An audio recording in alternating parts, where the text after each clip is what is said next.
আমার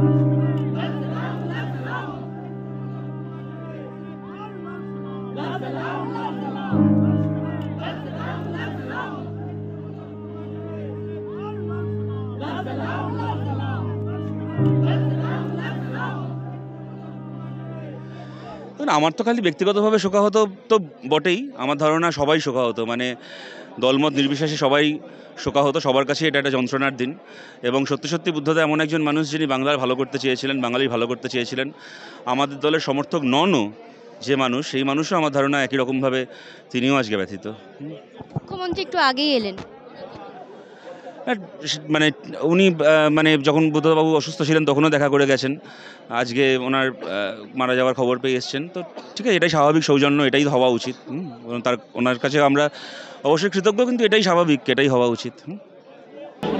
খুবই মন খারাপ লাগছে, তার কারণ আমার সঙ্গে দীর্ঘদিনের সম্পর্ক। আমার একটি বিশেষ ছবি পদ্মা নদীর মাঝেই ওর উদ্যোগেই হয়েছিল। এছাড়া উনি সত্যজিৎ রায়, মৃণাল সেন, রাজেন তরফদার, তরুণ মজুমদার, বুদ্ধদেব দাশগুপ্ত, এদের কতগুলো গুরুত্বপূর্ণ ছবি ওর উদ্যোগে নির্মিত হয়েছিল। এবং একজন সংস্কৃতিবান মানুষ, কবি, অনেক স্মৃতি এই বাড়িতেই কত স্মৃতি। যাই হোক, মানে উনি খুবই কষ্ট পাচ্ছিলেন, শান্তিতে থাকুন এই কামনা। এই কমপ্লেক্সে দীর্ঘকাল ধরে আছে। রাজনীতিতে তিনি যে কেন্দ্রবিন্দুতে ছিলেন, আমি সেই কেন্দ্রবিন্দুতে ছিলাম। আমার মনে আছে বাংলার মুখ্যমন্ত্রী, মোবাইলটা নামাও, আমি বাংলা বন্ধের ডাক দিয়েছি, কিন্তু তার সঙ্গে আমার কখনো রাজনৈতিক তিক্ততা তৈরি হয়নি। তার সঙ্গে যখন কথা হতো অত্যন্ত স্পষ্ট, সুন্দর, সৌজন্যতা রক্ষা করেই কথা হতো। একটা সামাজিক বন্ধুত্ব আমাদের মধ্যে ছিল, এবং সামাজিক বন্ধুত্বটা কখনো আমরা ভাঙতে দিইনি, উনিও ভাঙেন, আমরাও ভাঙি। ওনার ভিতরে একটা অত্যন্ত সৌজন্যতা বোধ ছিল, সেটাকে আমি যথেষ্ট তার মৃত্যুতে আমি মনে করি বাংলার রাজনীতির ক্ষেত্রে একটা বড় সমস্যা। ওনারাই যা বলার বলবে। আমরা তরুণ প্রজন্মের বামপন্থী, আমাদের অভিভাবক, রাজ্যের অভিভাবক চলে গেছেন এই শোকাবহ পরিস্থিতিতে। এখনই এর বেশি কিছু আমার বলার নেই, বাকিটা আমাদের বাংলা তথা ভারতবর্ষের বামপন্থী গণতান্ত্রিক ধর্মনিরপেক্ষ আন্দোলনের একটা বিরাট প্রতীক। বুদ্ধদেব ভট্টাচার্য, সুকান্ত ভট্টাচার্যের পরিবারের যে ধারাকে অব্যাহত রেখে বামপন্থী আন্দোলনের সংস্কৃতির ক্ষেত্রে, ধর্মনিরপেক্ষতার ক্ষেত্রে একটা সুস্থ শুভবুদ্ধি যে বার্তা সারা দেশের মানুষের কাছে তিনি তুলে ধরেছিলেন। তার চেয়ে বড় হতে মানুষের যুবজীবনে যে স্বপ্ন তিনি তৈরি করেছিলেন, যুবদের জন্য, কাজের জন্য, কর্মসংস্থানের জন্য, এটা হচ্ছে আজকে তার জীবনের সবচেয়ে বড় আক্ষেপ ছিল। তিনি যে যুবদের জন্য কর্মসংস্থানের সুযোগ তৈরি করেছিলেন, সেটা কার্যকরী হতে বাধা দেয়। যারা বাধা দিয়েছিলেন তাদের প্রতি একটা ঘৃণা নিয়েই তার এই শেষ যে অসুস্থতার মধ্যে জীবনটা অতিবাহিত হয়েছে। স্বাভাবিকভাবেই এই ধরনের একজন ব্যক্তিত্ব আমরাও প্রথম থেকে ফেডারেশন তৈরির প্রক্রিয়া থেকে তার সাথে যুক্ত।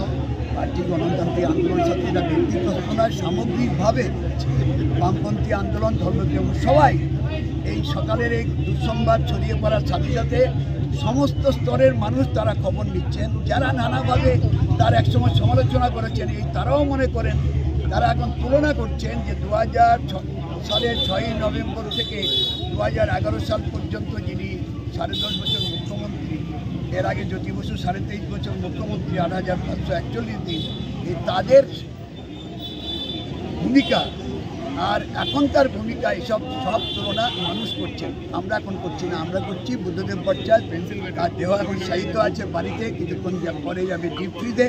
আগামীকাল তার শেষ যাত্রা হবে, অন্তিম যাত্রা, সেখানে সমস্ত স্তরের মানুষ অংশ নেবেন তাকে শ্রদ্ধা জানাবার জন্য। আলিমুদ্দিন চিনে দেহ সাহিত্য থাকবে, তারপর চিকিৎসার জন্য তার দেহ দান করা হবে। আর আজকে চক্ষু নেওয়া হবে, তার যারা সুযোগ্যতা আছেন ওটাও দান করাচ্ছে। তবে উনি যে রাজনীতির ট্র্যাডিশন, রাজনীতির ধারা বহন করেন, স্বচ্ছতার রাজনীতি, সততার রাজনীতি, ক্ষমতার শীর্ষে থেকে আনকম্প্রোমাইজিং থাকার রাজনীতি, সেই ট্র্যাডিশন যদি আমরা পশ্চিমবঙ্গে ফিরে রাখতে পারি, আমার মনে হয় সেটাই ওনার পক্ষে সবচেয়ে বড় স্টোরি। আর আজ আমার কাছে খুবই এটা পার্সোনাল লস, ফলে আমি আর কিছু বলার মতো অবস্থা। অসুস্থ হওয়ার পর আমি অনেকবার মীরা দেবীকে বলেছিলাম, কিন্তু উনি থাকতে থাকতে তখন সে সুযোগ পাইনি। একবার হাত জোর করে ক্ষমা চেয়ে এলাম যে আমরা অপদার্থ, আমরা ক্লিব। এই যে চতুর্দিকে দুর্নীতি, দুঃশাসন, মিথ্যাচার,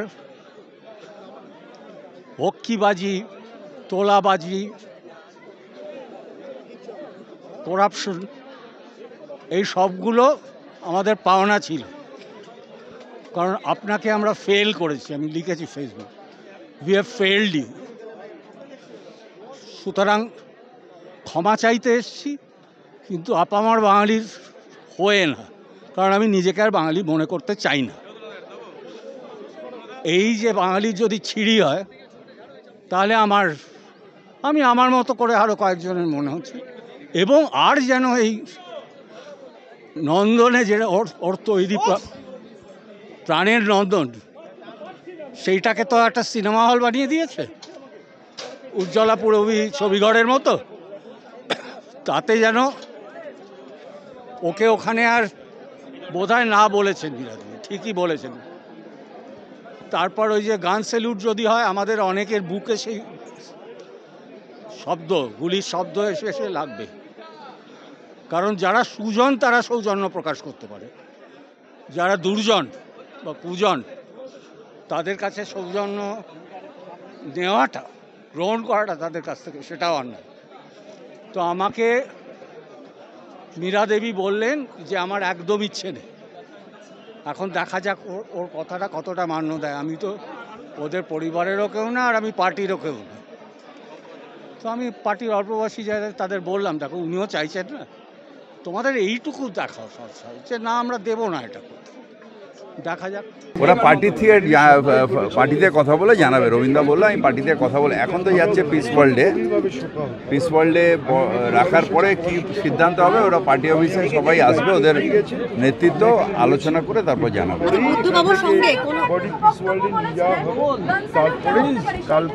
সেটাও আমরা বলেছি, পার্টির থেকে ওনারা আলোচনা করবেন, আবার পার্টি মিরাদির সাথে আলোচনা করবেন, করে আমাদের জানাবেন। ব্যক্তিগতভাবে বলতে গেলে আমি বলবো আমি একজন স্বজন হারালাম। রাজনীতির ঊর্ধ্বে থাকা সত্ত্বেও বুদ্ধবাবুর সঙ্গে আমার যে ব্যক্তিগত সম্পর্ক ছিল, সেই সম্পর্ক অনেকেই চিন্তা করতে পারবেন না। তার সহকারী তপনের মারফত আমি প্রতিদিনই খবর নিতাম তিনি কেমন আছেন এবং তিনি এখন কতটা সুস্থতার পথ। তার রাজনৈতিক ঔদার্য সম্পর্কে আমি এই কথা বলবো, পশ্চিমবাংলায় মার্ক্সবাদী কমিউনিস্ট পার্টির রাজনীতিতে যত নেতা আজ পর্যন্ত আছেন, মার্ক্সবাদের তত্ত্বগত এবং তথ্যগত যে বিপ্লবের তথ্য, সেটা যদি একজন মানুষের হৃদয়ঙ্গম করে থেকে থাকেন, তিনি বুদ্ধদেব ভট্টাচার্য, তিনি অন্য কেউ নন। বাংলার মানুষের কাছে এবং তার দলের কাছে পশ্চিমবাংলার অর্থনীতি, সমাজনীতি এবং দলের ভবিষ্যৎ সম্পর্কে তিনি যে সংবাদ, যে তথ্যকে তিনি দিতে চেয়েছিলেন, মার্ক্সবাদী কমিউনিস্ট পার্টি যদি সেটাকে হৃদয়ঙ্গম করত, আজকে পশ্চিমবাংলায় মার্ক্সবাদী কমিউনিস্ট পার্টি সম্পূর্ণ চেহারার পরিবর্তন হয়ে যেত। তার অবর্তমানে তার দলের নেতাদের কাছে আমার অনুরোধ থাকবে, তিনি যেভাবে পশ্চিমবাংলায় মার্ক্সবাদী কমিউনিস্ট পার্টির নেতৃত্বকে পরিচালনা করার জন্য একটা দিক নির্দেশ করেই গিয়েছিলেন, যাকে তারা এতদিন ধরে অবহেলা করে গেছেন, যদি সেটাকে তারা আজকে সম্ভ্রমের সঙ্গে প্রতিপালন করে, মার্ক্সবাদী কমিউনিস্ট পার্টির ভবিষ্যৎ উজ্জ্বল হতে পারে। এইরকম একজন মানুষ, সৌজন্য, সরলতা এবং ভদ্রতা, তার একটা নির্দিষ্ট আকর আজ চলে গেল। আমি তার মঙ্গল কামনা করি, আমি তার